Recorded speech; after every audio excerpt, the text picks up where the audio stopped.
चलो ठीक है, तो नेक्स्ट टॉपिक हम लोग पढ़ेंगे अल्टरनेटिंग करंट। ठीक है, अभी तक हम लोग जो भी पढ़ रहे थे वो सारा डायरेक्ट करंट के बारे में पढ़ रहे थे। ठीक है, अभी तक जो भी पढ़े वो सारा डायरेक्ट करंट के बारे में हम लोग पढ़े। ठीक है, डायरेक्ट करंट का सोर्स क्या है? जैसे हमारा battery,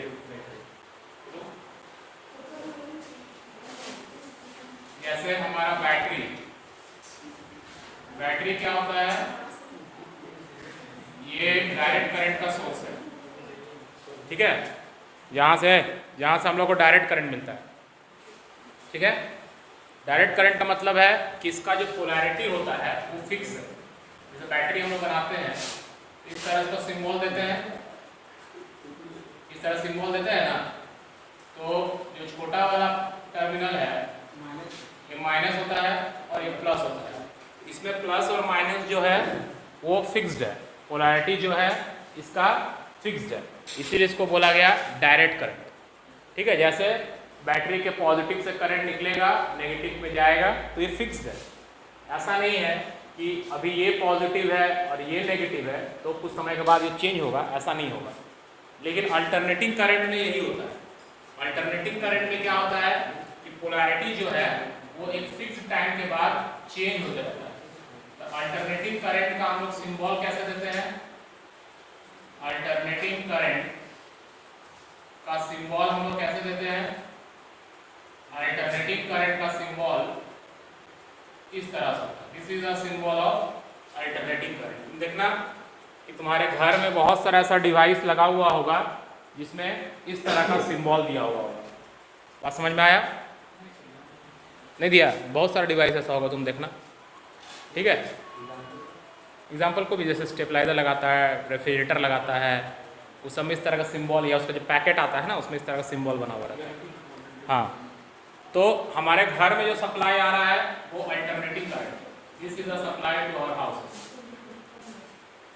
supply to our house. हमारे घर में ये सप्लाई आ रहा है, तो हमारा इसका मतलब ऑब्वियसली है कि जो अल्टरनेटिंग करंट है उसका जो यूज़ है वो हमारे लाइफ में ज़्यादा है डायरेक्ट करंट से। ठीक है, क्योंकि अगर ये हमारे घर में सप्लाई आ रहा है तो ऑब्वियसली कि इसका बेनिफिट्स ज़्यादा होगा, अदरवाइज बैटरी से ही सब काम चलाता। ठीक है, तो फिर अल्टरनेटिंग करंट और डायरेक्ट करंट को हम लोग रिप्रेजेंट कैसे करते हैं ग्राफिकली? देखो, अगर इधर हम लोग लेते हैं, ये टाइम एक्सिस है, टाइम, ओके, और इधर करंट या वोल्टेज कुछ भी लिए, ओके, और अगर ऐसे रिप्रेजेंट किया गया है, इसका मतलब क्या है? इसका मतलब है कि वैल्यू जो है वो कांस्टेंट है, वैल्यू जो है वो करंट का या वोल्टेज का कांस्टेंट है टाइम के साथ। इसका मतलब this is the representation of direct current, this is the representation of direct current. बात समझ में आया? डायरेक्ट करंट का मतलब हो गया magnitude and direction of current, magnitude and direction of current, magnitude and direction of current remains same. मतलब ना मैग्नीट्यूड चेंज होगा ना करंट का बहने का डायरेक्शन चेंज होगा। तो magnitude and direction of current remains same. ये हो गया हमारा डायरेक्ट करंट, जिसमें मैग्नीट्यूड और डायरेक्शन दोनों चेंज नहीं होता है।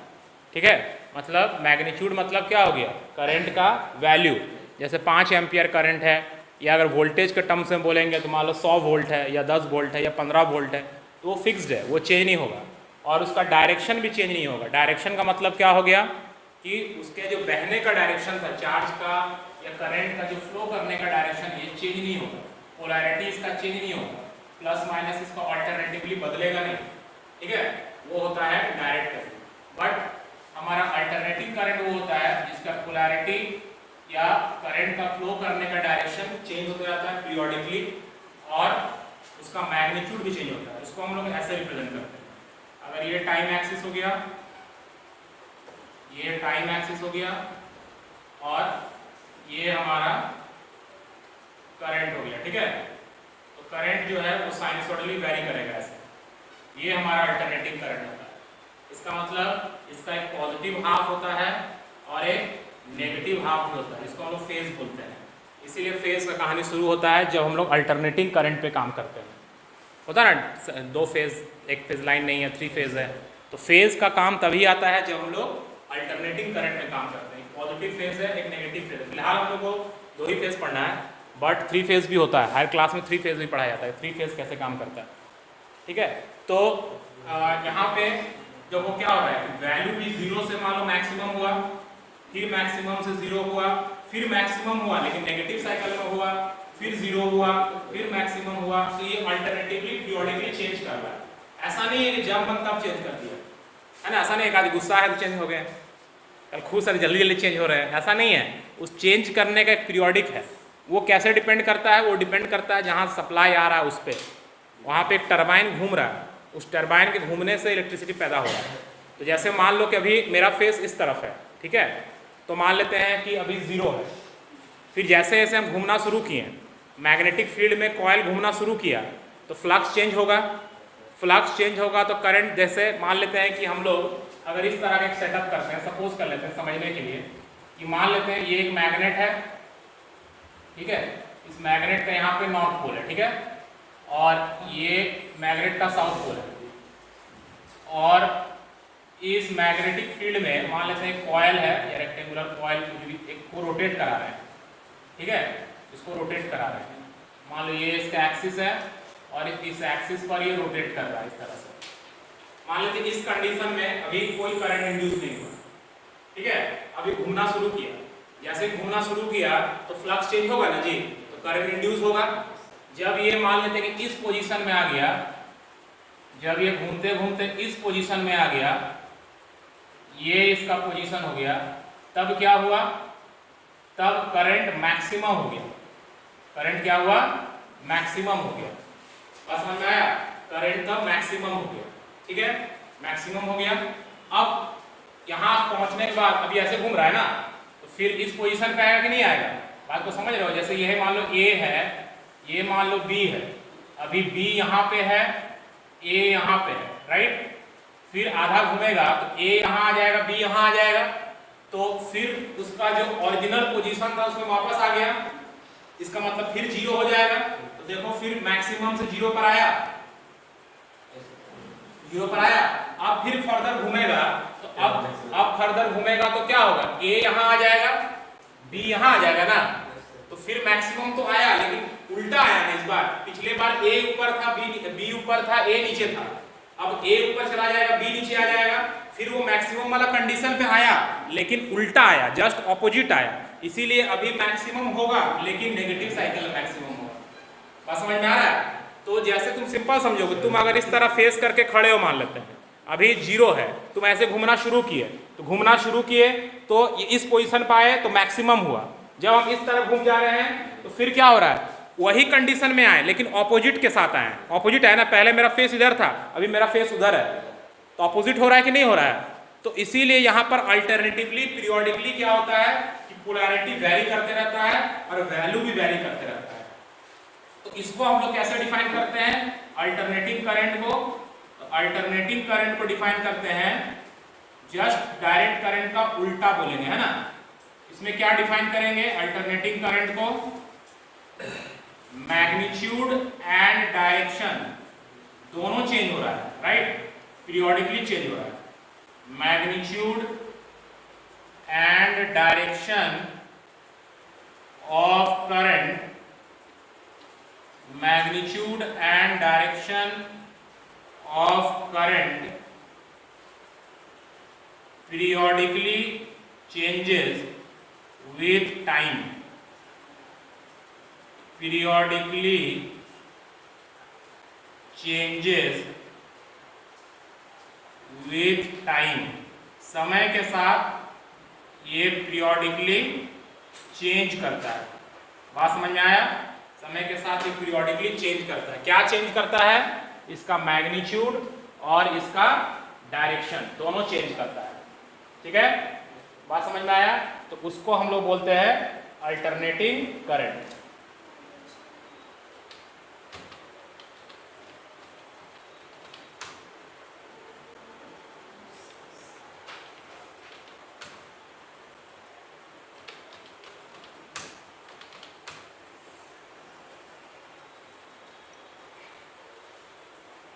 तो डायरेक्ट करंट में क्या हो गया कि मैग्नीट्यूड और डायरेक्शन दोनों कांस्टेंट रहेगा, टाइम के साथ वेरी नहीं करेगा।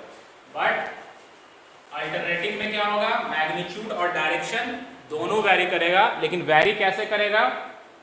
पीरियोडिकली वेरी करेगा। एक पीरियोडिकली, क्योंकि इसको हम लोग जो भी तुम लोग मैथ्स में पढ़े होंगे, ये साइन वेव है ना, ये साइन वेव का function, this is sine wave. Sine function, cos function periodic function होता है। एक फिक्स्ड पीरियड के बाद वो लोग अपने आप को रिपीट करता है, चेंज करता है या रिपीट करता है।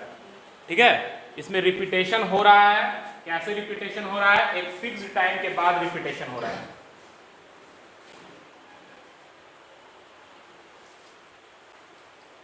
बात समझ में आया?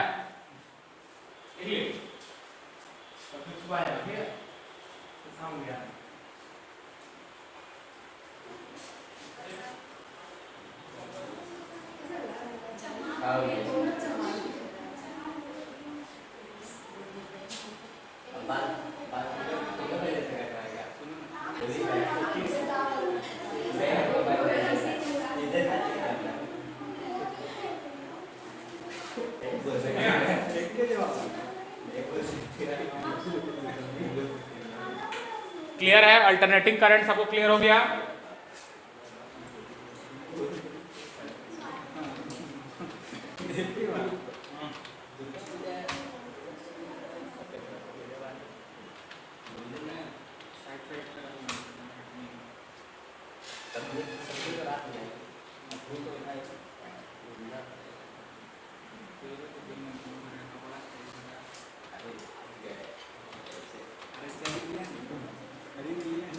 हम लोग दोनों ने बात नहीं आया।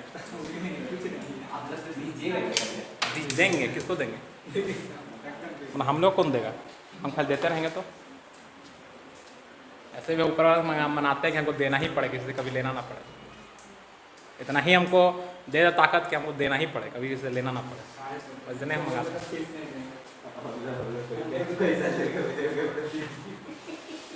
चलो भारी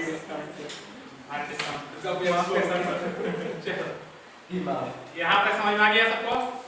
तो अब हम लोग इसको लिखेंगे कैसे? अल्टरनेटिंग करंट को लिखेंगे कैसे? मतलब मैथमेटिकली इसको कैसे लिखेंगे? ठीक है, तो एक्सप्रेशन फॉर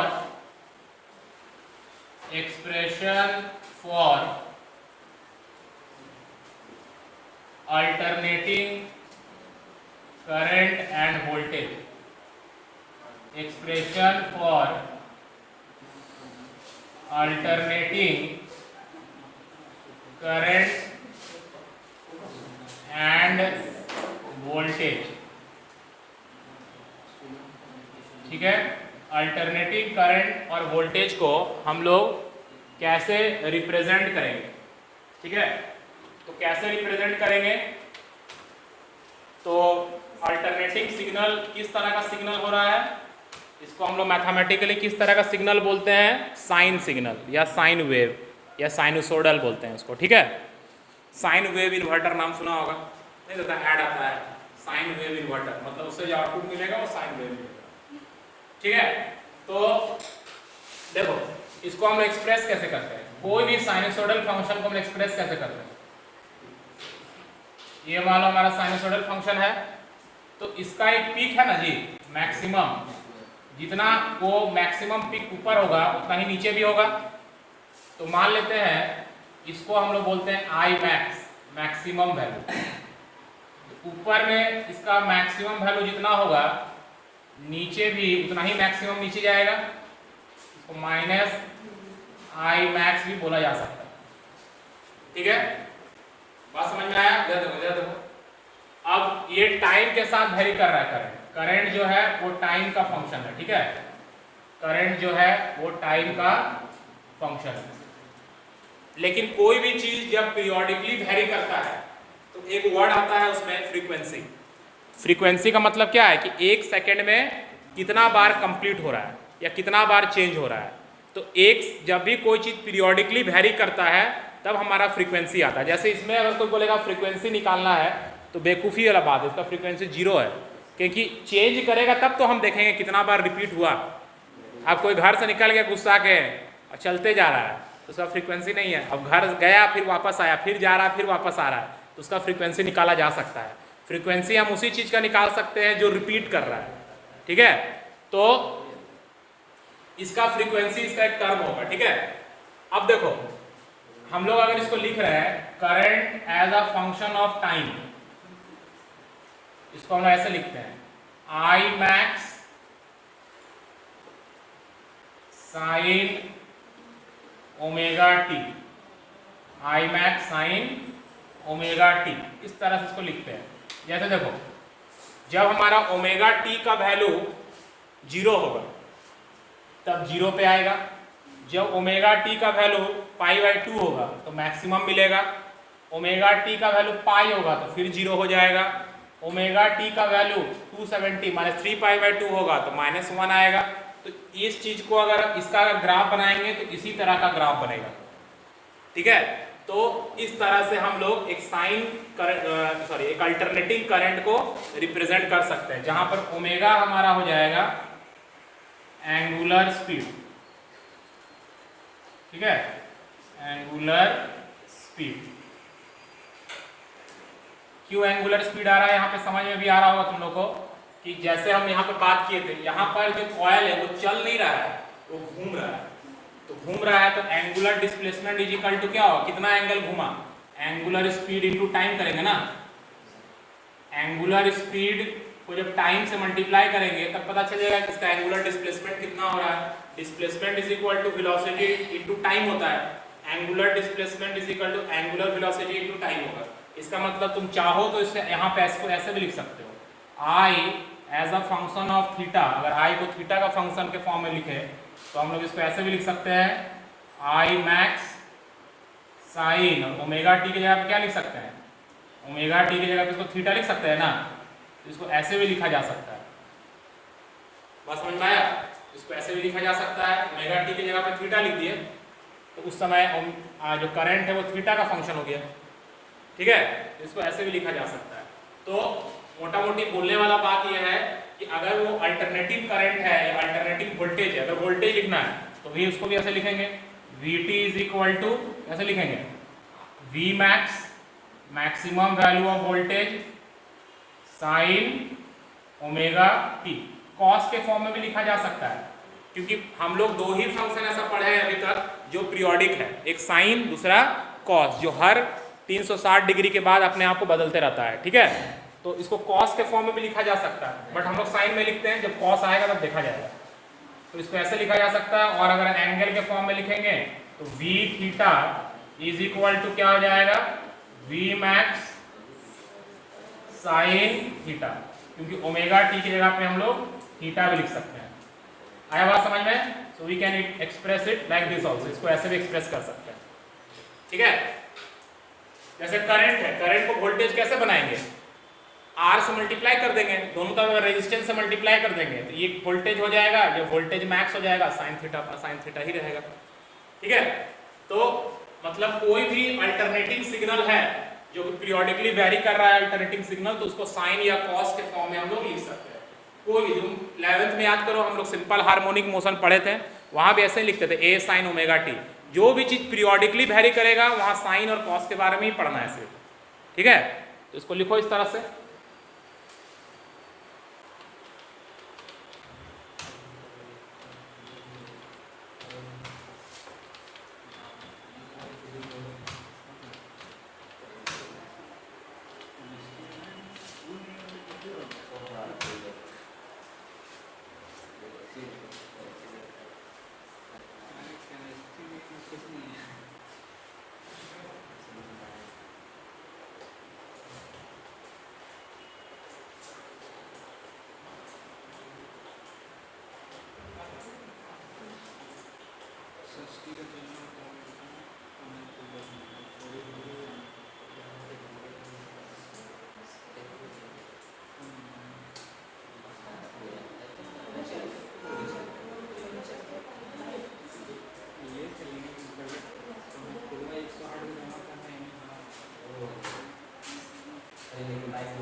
बात समझ में आया? क्या बोले?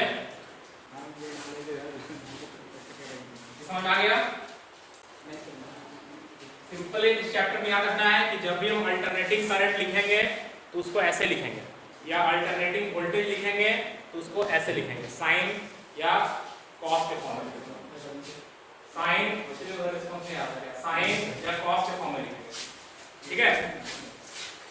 साइन और कॉस के फॉर्म में कैसे लिखेंगे? क्यों लिख रहे हैं साइन और कॉस के फॉर्म में, पहले बताओ। यहाँ पर साइन और कॉस के फॉर्म में क्यों लिख रहे हैं? क्योंकि हम लोग जानते हैं कि अल्टरनेटिंग सिग्नल जो होता है, अल्टरनेटिंग सिग्नल जो होता है वो पीरियोडिक सिग्नल होता है, ठीक है? जो हमारे घर में सप्लाई आ रहा है। तुम उसके और एक चीज देखना घर में जाके, उसमें देखना डिवाइस के ऊपर ऐसे कुछ लिखा हुआ रहेगा 50 हर्ट्ज। देखना बहुत सारे डिवाइस के ऊपर लिखा हुआ रहता है 50 हर्ट्ज। इवन तुम्हारा मोबाइल के बैटरी के अंदर भी लिखा हुआ रहेगा, ठीक है? 5000 वो अलग चीज है, ठीक है? बात समझ में आया? तो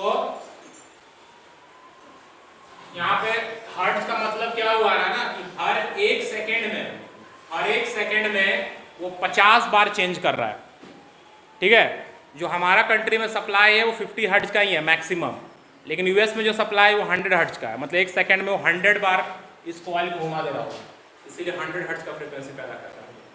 बात समझ में आया क्या बोले? तो हमारे घर में जो सप्लाई आ रहा है वो एक अल्टरनेटिंग सिग्नल है।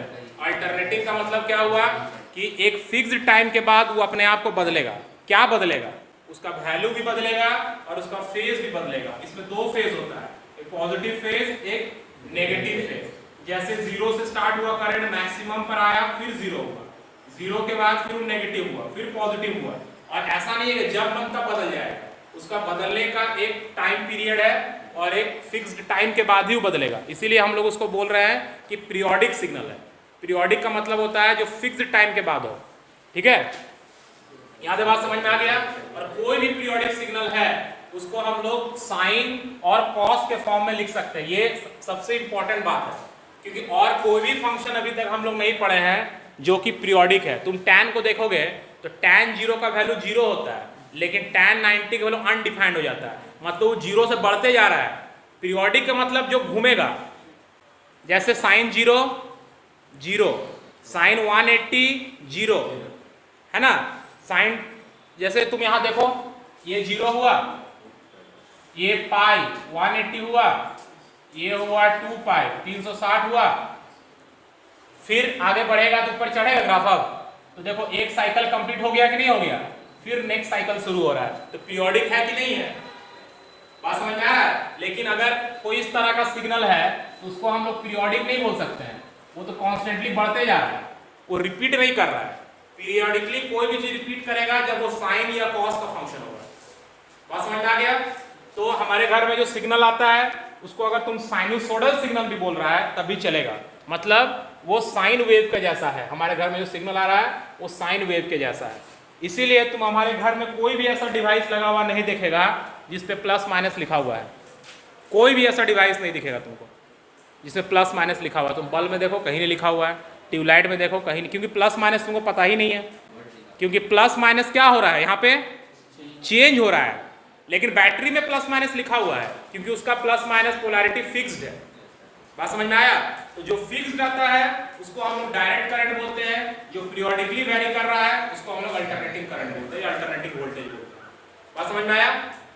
चलो अब जैसे तुम लोग देखा होगा कि घर में हमारा सप्लाई आता है 220 वोल्ट का या 5 एम्पियर का, तो वो 220 वोल्ट या 5 एम्पियर क्या है उसको समझने की कोशिश करते हैं।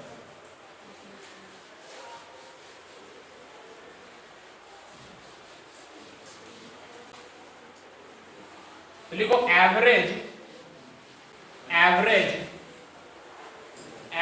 आरएमएस, एवरेज एंड आरएमएस,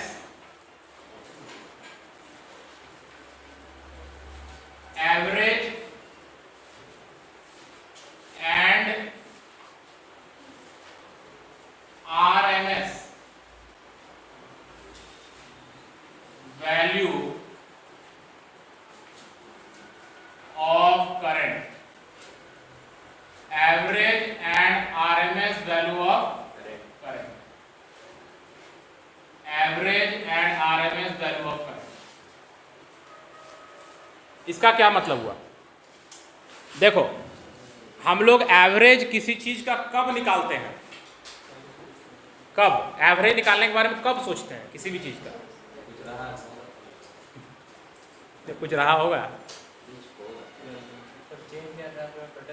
जब कोई चीज चेंज कर रहा। अब तुमको सब सब्जेक्ट में 75 मार्क्स आया तो उसमें आप क्या एवरेज निकालेंगे? तो पता है कि एवरेज 75 है, कम ज़्यादा होगा तब ना। वैल्यू किसी चीज का जब बदलता है, जैसे हम लोग बोलते हैं कि पर कैपिटा इनकम देश में लोगों का 10,000 रुपया है, तो क्या हर आदमी को 10,000 मिल रहा है? मैंने मुकेश अंबानी 10,000 कमा रहा, हम भी 10,000 कमा रहे हैं? नहीं, वो एवरेज निकाला, टोटल इतना इनकम उसको किया और इंडिया की पॉपुलेशन उसको डिवाइड कर दिया। बात समझ में आया?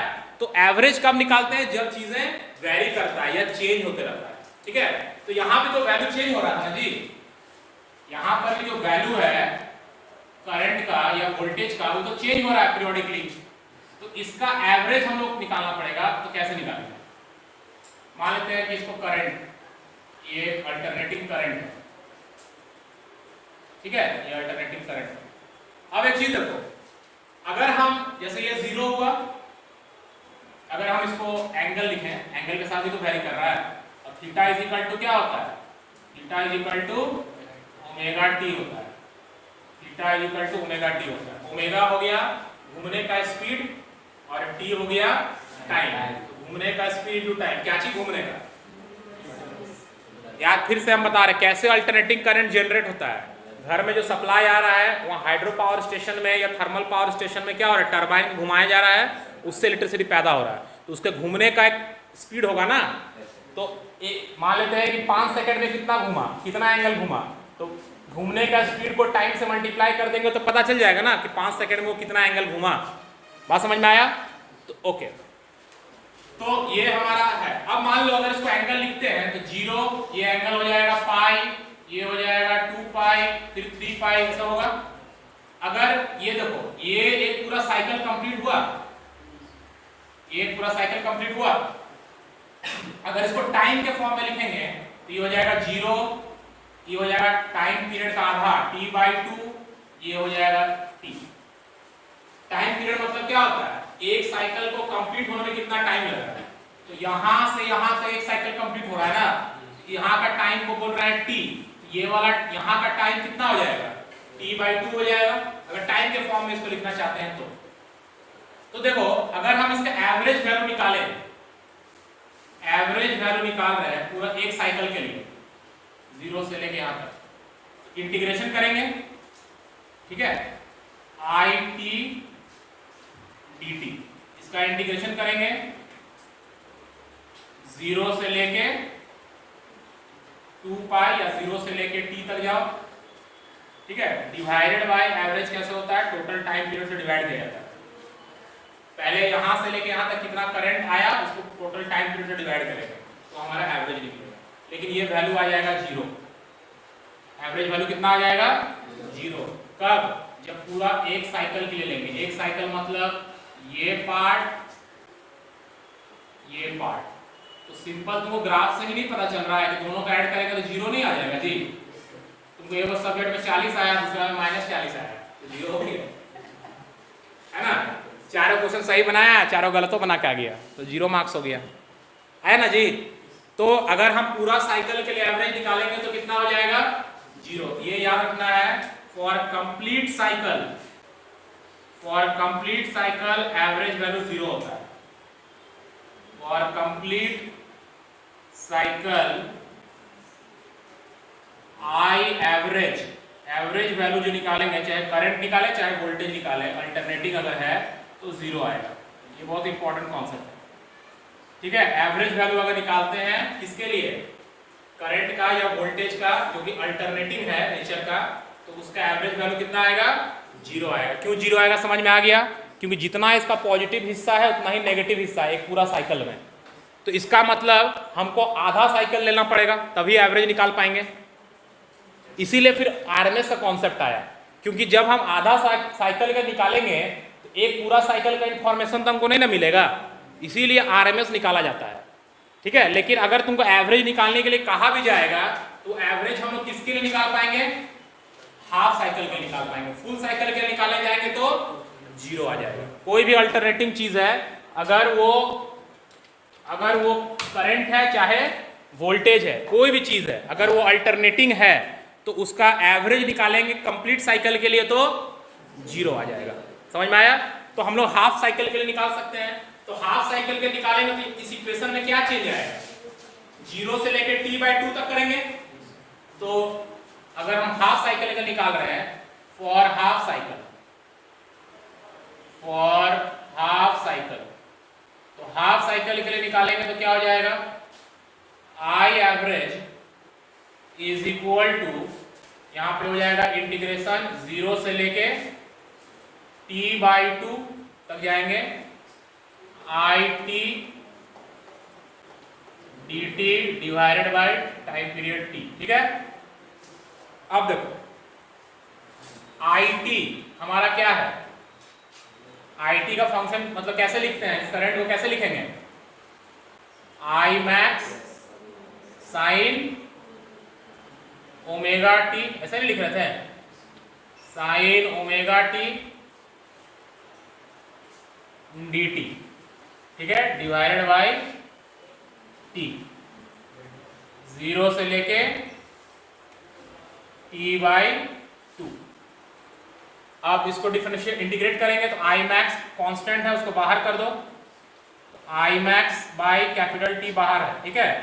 तो अंदर में क्या बच गया, sign omega T, sine theta का इंटीग्रेशन क्या होता है, cos theta minus cos theta, तो माइनस कॉस थीटा हो जाएगा। तो माइनस कॉस थीटा मतलब यहाँ ओमेगा टी है ना, लेकिन एक चीज और ध्यान रखो, यहाँ पर हमारा क्या है टी, यहाँ पे टी है ना, और यहाँ पर ओमेगा टी है। अगर यहाँ सिर्फ टी रहता तो हम लोग साइन ओमेगा टी को माइनस कॉस ओमेगा टी लिख के छोड़ देते। नहीं समझ में आ रहा तो यहाँ देखो, अगर साइन 2x dx रहता है तो इसका इंटीग्रेशन क्या होगा, माइनस कॉस 2x बाय 2, यही ना होता है, जो कोफिशिएंट रहता है उससे डिवाइड हो जाता है, यही अगर डिफरेंशिएट करते हैं तो मल्टीप्लाई हो जाता है। तो यहां पर हो जाएगा minus cos omega T by omega, ये जाएगा तुम्हारा 0 से लेके t/2 तक। तो यहां बाहर हो जाएगा I max by omega T, I max by omega T, upper limit कितना है, तो कॉस ओमेगा टी के जगह लिख देंगे t/2, ठीक है, माइनस क्या हो जाएगा, कॉस 0 बैठाएंगे है ना, कॉस 0, यही ना होगा, upper limit minus lower limit, तो माइनस माइनस प्लस हो जाएगा, या कंफ्यूजन है तो माइनस को पहले ही बाहर कर दो। अब देखो omega is equal omega into capital T, omega into T क्या हो रहा था हमारा, थीटा हो रहा था, ओमेगा इंटू टी क्या हो रहा था, थीटा हो रहा था ना। कैपिटल टी क्या है, कैपिटल टी और स्मॉल टी में क्या अंतर है, स्मॉल टी कोई भी एक टाइम है, कैपिटल टी क्या है, टाइम पीरियड, क्या है मतलब एक चक्कर कंप्लीट करने वाला टाइम। तो एक चक्कर कंप्लीट करने वाला टाइम को जब ओमेगा से मल्टीप्लाई करेंगे तो एक चक्कर कंप्लीट करने वाला एंगल निकलेगा ना जी, एक चक्कर कंप्लीट करने वाला टाइम को अगर हम ओमेगा से मल्टीप्लाई करेंगे तो कितना एंगल घूम जाएगा? 360 डिग्री ना घूम जाएगा। एक चक्कर में 360 डिग्री घूमता है। बस समझ में आया? तो हमेशा याद रखना कि ओमेगा इंटू कैपिटल टी को हम 2 पाई लिख सकते हैं। बस समझ में आया? तो ये तुम्हारा 2 पाई हो जाएगा। यहां भी देखो ऊपर में क्या हो जाएगा, यहां पे 2 पाई होगा, 2 पाई बाई 2 कितना हो जाएगा? cos पाई हो जाएगा। तो यहां पे तुम्हारा क्या आ जाएगा finally? I average is equal to, बोलो क्या होगा?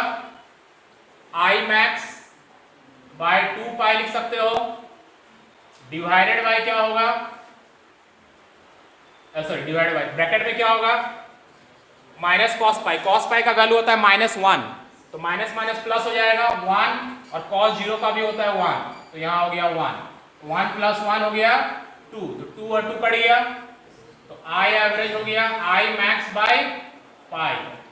तो इससे हम लोग एवरेज वैल्यू निकाल लेंगे, आई मैक्स बाय पाई। मतलब कैसे निकाल लेंगे? मैक्सिमम वैल्यू तुमको पता रहेगा ना घर में कितना सप्लाई आ रहा है, उसको पाई से डिवाइड कर दोगे तो पता चलेगा कि एवरेज कितना होगा। लेकिन फिर दोबारा बोलेंगे वो एवरेज सिर्फ हाफ साइकिल के लिए होगा, फुल साइकिल के लिए नहीं।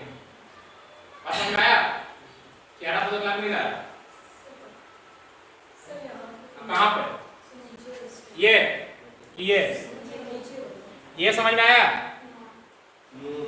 साइन है, बात मत करो। साइन 2x को अगर इंटीग्रेट करेंगे तो क्या होगा? Minus cos 2x divide by 2। यहां पर कितना है? साइन ओमेगा टी, इसका डिफरेंस इंटीग्रेशन क्या होगा? माइनस कॉस ओमेगा टी, और टी के साथ जो है उससे डिवाइड हो जाएगा।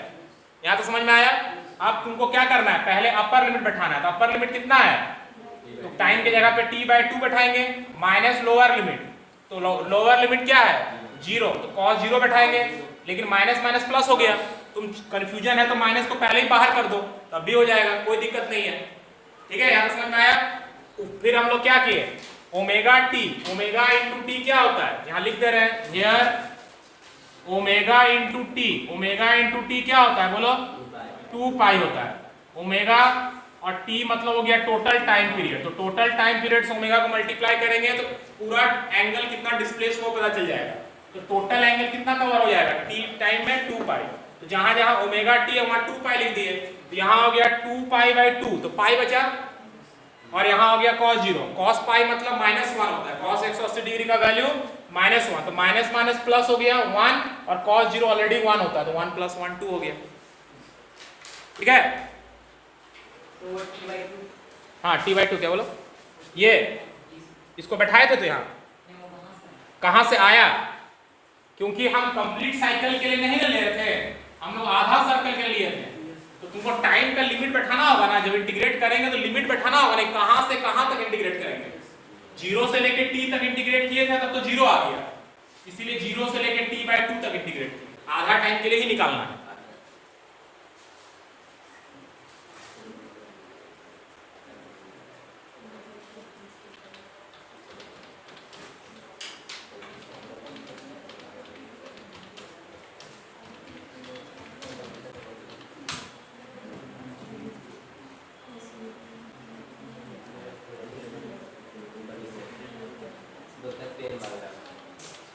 हल्ला कर रहा हूँ, हम लोग घूम घूम करता है।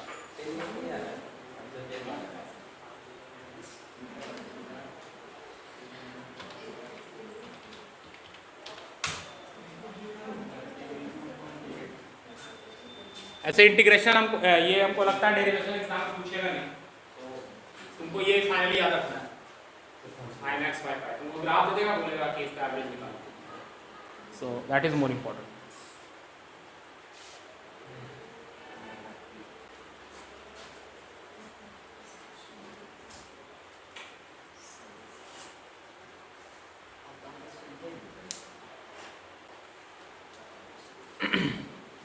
बेसिक्स तुम लोग ठीक से भूल जाता है 11 का, यही तुम लोगों के साथ प्रॉब्लम है। कोई पार्टिकल मान लो यहां से घूम रहा है, ठीक है, इसका घूमने का स्पीड को हम लोग ओमेगा बोलते हैं, जो ये डिस्प्लेसमेंट करता है उसको थीटा बोलते हैं, और उसको घूमने में जो टाइम लग रहा है उसको टी बोलते हैं। ठीक है, अब मान लो ये पूरा एक चक्कर कंप्लीट कर लिया तो कितना एंगल हो जाएगा, ये वाला कितना एंगल हो जाएगा, 360 या 2 पाई होगा। और एक चक्कर कंप्लीट कर लिया तो उस समय टाइम को हम लोग क्या लिखेंगे, कैपिटल टी लिखेंगे। तो angular displacement that is 2 pi is equal to angular speed into time होगा। इसीलिए हम लोग ओमेगा इंटू टी को 2 पाई लिख रहे हैं। अब तुम बोलेगा कि इसको हमको पाई लिखना है तो फिर यहाँ t/2 होना चाहिए तब पाई होगा, तब इसको पाई लिखेंगे। लेकिन ओमेगा इंटू स्मॉल टी को पाई थोड़ी लिख देंगे। और वहां पे और एक जन पूछ रहा है क्वेश्चन कि यहाँ पे t/2 से डिवाइड क्यों नहीं किए। तो t/2 से यहाँ डिवाइड इसलिए नहीं किए क्योंकि हमको तो निकालना क्या है, हमको निकालना है इसका एवरेज। एवरेज जब भी निकालेंगे तो टाइम पीरियड से ही डिवाइड करना है, याद रखना है। एवरेज जब भी निकालेंगे तो टाइम पीरियड से ही डिवाइड करना है, राइट।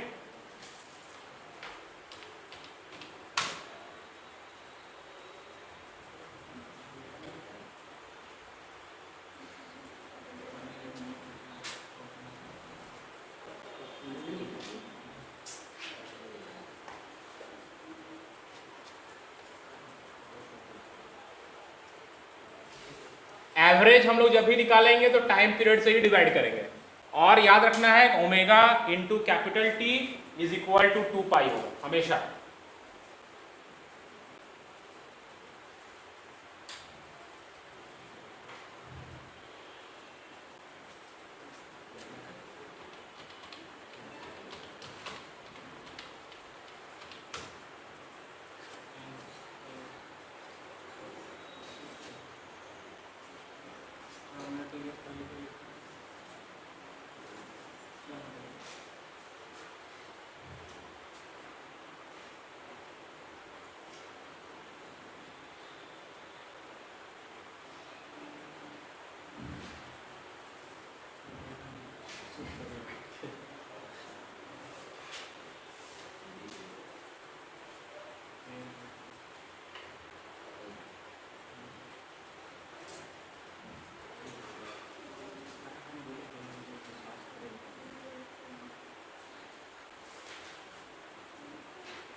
हो गया। तो इस यहां पर क्या हम लोग से मिसिंग हुआ जी, मिस क्या हो गया, यहां कुछ मिसिंग है ना। क्या मिसिंग है कि हम लोग हाफ के लिए ही निकाल पाए, फुल साइकिल के लिए नहीं निकाल पाए। इसका मतलब एक पार्ट हमारा छूट गया है, ठीक है। तो इसीलिए हम लोग फिर आरएमएस निकालेंगे। आरएमएस क्या होता है, आरएमएस निकालने से हमारा वो नेगेटिव वाला पार्ट का प्रॉब्लम सॉल्व हो जाएगा। कैसे सॉल्व होगा उसको देखो। हाँ, आरएमएस का मतलब ये होता है रूट मीन स्क्वायर। इसका मतलब एवरेज तो निकालेंगे हम लोग लेकिन स्क्वायर करके एवरेज निकालेंगे, ठीक है। एवरेज तो निकालेंगे बट क्या करके निकालेंगे, स्क्वायर करके एवरेज निकालेंगे, ठीक है। जैसे आरएमएस का मतलब होता है, जैसे मान लो 2, 3, 4 तीन नंबर है, इसका आरएमएस वैल्यू निकालना है तो क्या करेंगे, पहले आरएमएस का मतलब ही होता है क्या, रूट मीन स्क्वायर। आरएमएस का मतलब होता है रूट मीन स्क्वायर, ठीक है। ये होता है इसका मतलब। लेकिन जब इसको ऑपरेट करते हैं तो उल्टा करते हैं, पहले स्क्वायर करेंगे फिर मीन लेंगे फिर उसका रूट लेंगे। मतलब पहले स्क्वायर करेंगे फिर उसका एवरेज लेंगे और फिर उसका रूट लेंगे। ये होता है रूट मीन स्क्वायर का मतलब, ठीक है। रूट मीन स्क्वायर का मतलब है पहले वैल्यू का स्क्वायर कीजिए फिर उसका एवरेज निकालिए और फिर उसका रूट लेना है, ठीक है। तो यहाँ पर हम लोग कैसे करेंगे, क्योंकि यहाँ पर तो 2-3 वैल्यू नहीं है, यहाँ तो पूरा सिग्नल है। तो यहाँ कैसे होगा, सबसे पहले हम लोग को स्क्वायर करना है तो करंट का स्क्वायर कर दिए I स्क्वायर टी। अब इसका क्या करना है, एवरेज लेना है। एवरेज अब हम लोग पूरा टाइम के लिए ले सकते हैं, क्योंकि जब तुम स्क्वायर कर दोगे तो नेगेटिव वाला वैल्यू भी पॉजिटिव हो जाएगा ना, तब तो आप हम पूरा टाइम के लिए इंटीग्रेट कर सकते हैं। dt बाई टी कर दिए, इससे हमारा एवरेज निकल जाएगा। एवरेज कैसे निकल रहा था, जो भी सिग्नल है उसको टोटल टाइम से डिवाइड करेंगे और पूरा टाइम पीरियड के लिए उसको इंटीग्रेट करेंगे, तो एवरेज निकल जाएगा। और फिर उसका रूट लेना है, तो रूट नहीं ले रहे हैं हम कहाँ करते हैं, यहाँ पे स्क्वायर कर देते हैं, रूट हट जाएगा ना, बाद में फाइनली जो आंसर आएगा उसका रूट ले लेंगे। ठीक है, अब i की जगह पे क्या बैठाएंगे, i की जगह पे हम लोग बैठाएंगे i स्क्वायर, i मैक्स का square sine square omega T, sine square omega T, 0 से लेके t whole divided by t। ठीक है, अब देखो इसको इंटीग्रेट कैसे करेंगे, i स्क्वायर RMS, इसमें से हम लोग i मैक्स का स्क्वायर को बाहर कर लेते हैं। ठीक है, अब इंटीग्रेशन तुमने पढ़ लिया होगा वैसे शायद, कोई भी ट्रिग्नोमेट्रिक फंक्शन जिसका पावर क्यूब में या स्क्वायर में रहे तो फिर इंटीग्रेट नहीं कर पाएंगे, उसको लीनियर फंक्शन में लाना पड़ेगा, मतलब पावर 1 में लाना पड़ेगा। तो पावर 1 में कैसे लाए इसको ऐसे लिख सकते हैं 1 minus cos 2 omega T, 1 minus cos 2 omega T by 2, इसका फॉर्मूला होता है साइन स्क्वायर ओमेगा टी।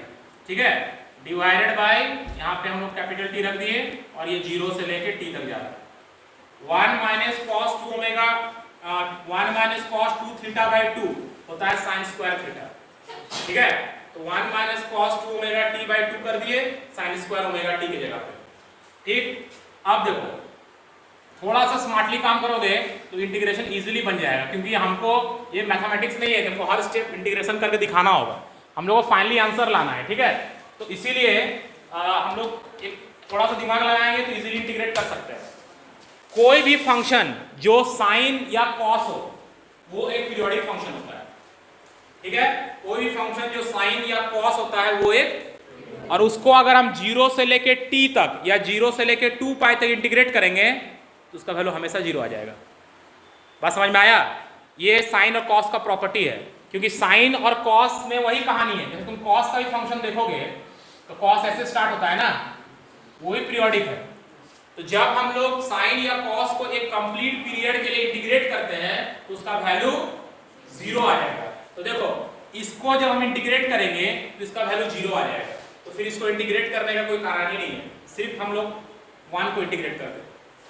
बस समझ आया, 1 को इंटीग्रेट करेंगे तो वैल्यू आएगा कुछ, cos 2 ओमेगा t को इंटीग्रेट करेंगे तो आएगा sin 2 ओमेगा t आएगा ना, और sin को 0 से लेकर t तक अगर इंटीग्रेट करके उसका वैल्यू बैठाएंगे तो वैल्यू कितना आ जाएगा, 0 आ जाएगा। कोई भी पीरियोडिक फंक्शन को कंप्लीट साइकिल के लिए करेंगे तो वो 0 आ जाएगा, ये sin और cos का प्रॉपर्टी होता है। ठीक है, sin और cos का क्या प्रॉपर्टी होता है कि कोई भी फंक्शन जिसको अगर हम 0 से लेकर t तक करेंगे इंटीग्रेट तो उसका इंटीग्रेशन का रिजल्ट 0 आ जाएगा, मतलब इसका इंटीग्रेशन 0 आ जाएगा। ठीक है, तो क्या होगा इसका, i square RMS is equal to i square max by t, इसका 0 हो जाएगा और 1 का इंटीग्रेशन क्या आ जाएगा, नीचे हो जाएगा 2t, सॉरी, और 1 का इंटीग्रेशन क्या हो जाएगा, t हो जाएगा, 1 मतलब dt ना हो जाएगा, dt का इंटीग्रेशन क्या हो जाएगा, t, dt का इंटीग्रेशन हो जाएगा t, कहां से कहां तक, 0 से लेके t तक। ठीक है, तो ये आ गया तुम्हारा i square RMS is equal to i square max by 2 बचेगा ना खाली, क्यों, अपर लिमिट यहाँ कितना है t माइनस 0, तो खाली t बचेगा, t और t कट जाएगा, तो i स्क्वायर RMS में से स्क्वायर हटा देंगे तो i RMS क्या हो जाएगा, i मैक्स बाई √2। बात समझ में आया, ये हो गया RMS वैल्यू। एक्चुअल में जो घर में हमारा सप्लाई आता है वो RMS वैल्यू आता है, एवरेज नहीं आता है, RMS आता है, क्योंकि एवरेज लेंगे तो सिर्फ आधा ही सर्कल का वैल्यू लेंगे, तो हमारे घर में जो सप्लाई आता है वो RMS आता है। अगर किसी को समझने में दिक्कत हुआ डेरिवेशन तो डेरिवेशन को भूल जाओ। डेरिवेशन इसीलिए बता दिए कि बुक में कहीं देख लेगा इधर उधर फिर चिल्लाने लगेगा, सर बताए नहीं, सर यहाँ पर था, जबकि डेरिवेशन मैक्सिमम टीचर बताएगा भी नहीं क्योंकि जो सिंपल मैथमेटिक्स है कुछ है नहीं। तुमको जो याद रखना है वो सिंपल एक चीज याद रखना है, उतना में ही हमारा काम हो जाएगा। पहला आई एवरेज का एक्सप्रेशन क्या है, आई मैक्स बाई पाई, ये याद रखो। और दूसरा आई आरएमएस का एक्सप्रेशन क्या है, आई आरएमएस का एक्सप्रेशन क्या है, आई मैक्स बाई रूट 2। इतना तो याद रख सकते हो ना, इतना से ही हमारा काम हो जाएगा। अगर तुमको डेरिवेशन समझ में नहीं भी आया तो इसमें कोई टेंशन नहीं लेना है, ठीक है। इतना ही नहीं काम हो जाएगा, सारा न्यूमेरिकल जितना भी है इतना से ही बन जाएगा, क्योंकि हमको सिर्फ ये रिलेशन चाहिए, ये रिलेशनशिप से ही मतलब है। लेकिन ये क्यों आया तुम लोग को बता दिए ब्रॉडर सेंस के लिए। हाँ बोलो, क्या बोला था, कहाँ से बोलो, यहाँ से। यहाँ पे ये वाला का इंटीग्रेशन कितना हो जाएगा, कॉस का इंटीग्रेशन भूल जाओ, 0 हो जाएगा। तो इस 2 को बाहर कर दिए तो बचा यहाँ पर क्या 1 का इंटीग्रेशन क्या होगा t हो जाएगा। तो 1 का इंटीग्रेशन हो गया t, upper limit capital T, lower limit 0। तो कैपिटल T माइनस 0 करेंगे तो कैपिटल T बचेगा यहाँ पे, तो कैपिटल T कट गया तो बचा आई स्क्वायर मैक्स बाई 2।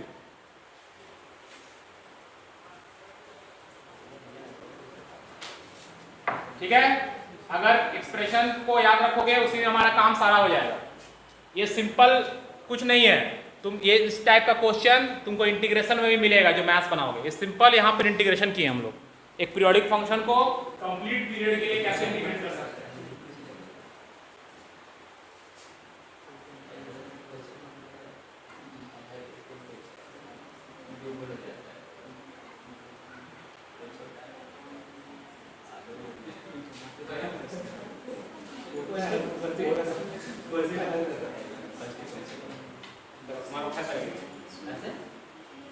हो गया तक? हो गया?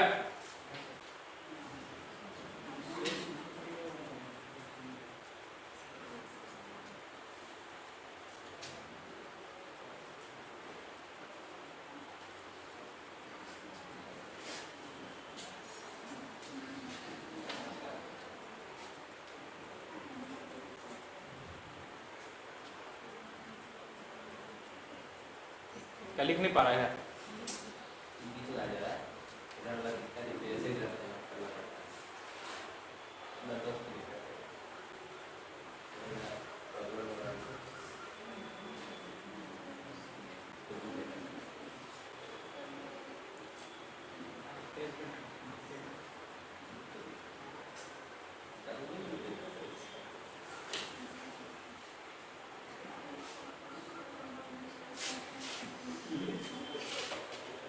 देखो एक चीज,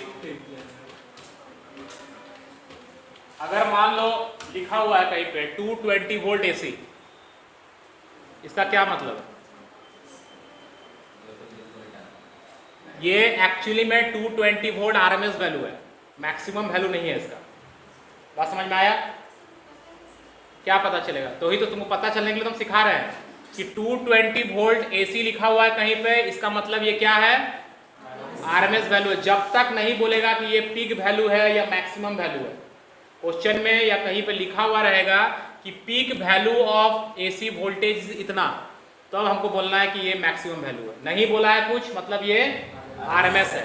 और यहाँ से हमको मैक्सिमम वैल्यू कैसे मिलेगा, तो हम लोग लिखेंगे V RMS is equal to क्या हो जाएगा, V max divided by root 2। यही ना होगा रिलेशन, जो करंट का रिलेशन होगा वही वोल्टेज का भी रिलेशन होगा। तो मैक्सिमम वैल्यू कैसे पता चलेगा, तो V max that is the maximum value कैसे पता चलेगा, root 2 into V RMS. V RMS कितना आया, 220 वोल्ट आया। मतलब जो मैक्सिमम वैल्यू होगा वो आरएमएस वैल्यू का रूट 2 टाइम्स होगा हमेशा। इसीलिए 220 वोल्ट जो एसी है वो 220 वोल्ट डीसी से ज़्यादा खतरनाक हो जाता है, क्योंकि 220 वोल्ट डीसी का मतलब 220 ही उसका मैक्सिमम। अब तो मार खा जाएगा, इरिटेट मत करो उनको, इरिटेशन एक लेवल तक सब ठीक लगता है। 220 वोल्ट डीसी का मतलब 220 वोल्ट है, उसमें कोई मैक्सिमम या मिनिमम का वैल्यू नहीं है। जैसे अगर डीसी सिग्नल है, जो डीसी सिग्नल है और यहाँ से अगर 220 वोल्ट आ रहा है तो 220 वोल्ट उसका मैक्सिमम वैल्यू भी है। लेकिन अगर 220 वोल्ट एसी कहा जा रहा है तो 220 वोल्ट एसी में वो आरएमएस वैल्यू बता रहा है, तो मैक्सिमम वैल्यू तो उससे √2 टाइम्स और ज्यादा होगा ना। तो इसका मतलब जो वोल्टेज है वो 220 वोल्ट से भी ज्यादा है, एक्चुअल मैक्सिमम वोल्टेज ही उसका है। बात समझ में आया? अगर हम एसी का बात कर रहे हैं तो एसी में जो तुम्हारा वैल्यू दिया हुआ है वो आरएमएस वैल्यू है, तो मैक्सिमम वैल्यू कितना होगा? उसका √2 टाइम्स ज्यादा होगा, तो मैक्सिमम वैल्यू ज्यादा हो जा रहा है आरएमएस वैल्यू से। लेकिन अगर हम डीसी का बात कर रहे हैं तो डीसी में जो मैक्सिमम वैल्यू है वही तुम्हारा एक्चुअल वैल्यू भी है, मैक्सिमम वैल्यू भी वही है, एक्चुअल नहीं मैक्सिमम वैल्यू भी वही है, क्योंकि डीसी में तो वैल्यू फिक्स्ड है ना। इसीलिए 220 वोल्ट एसी जो है वो ज्यादा डेडली या ज्यादा डेंजरस है। ठीक है, बात समझ में आया?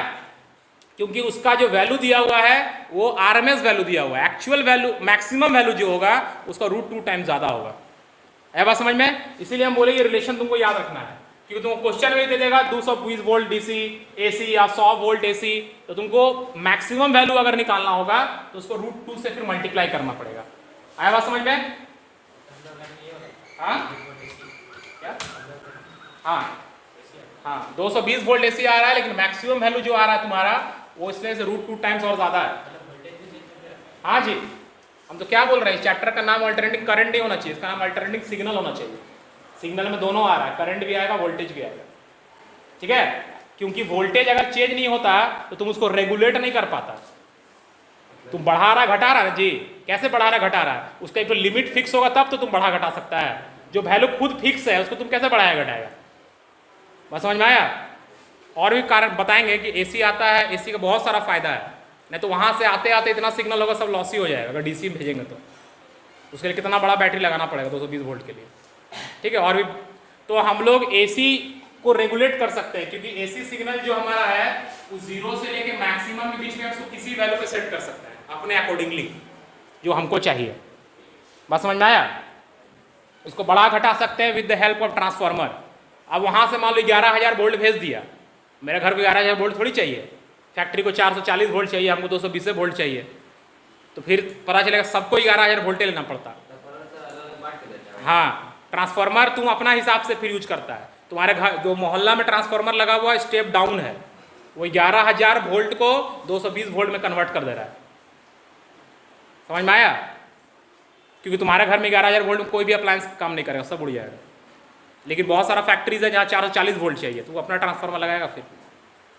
ठीक है, ऐसे काम होता है। और वो तभी पॉसिबल है क्योंकि ये एसी है, हम लोग उसको वैरी कर सकते हैं। अगर डीसी रहता तो हम लोग वैरी नहीं कर पाते। ठीक है, बात समझ में आया?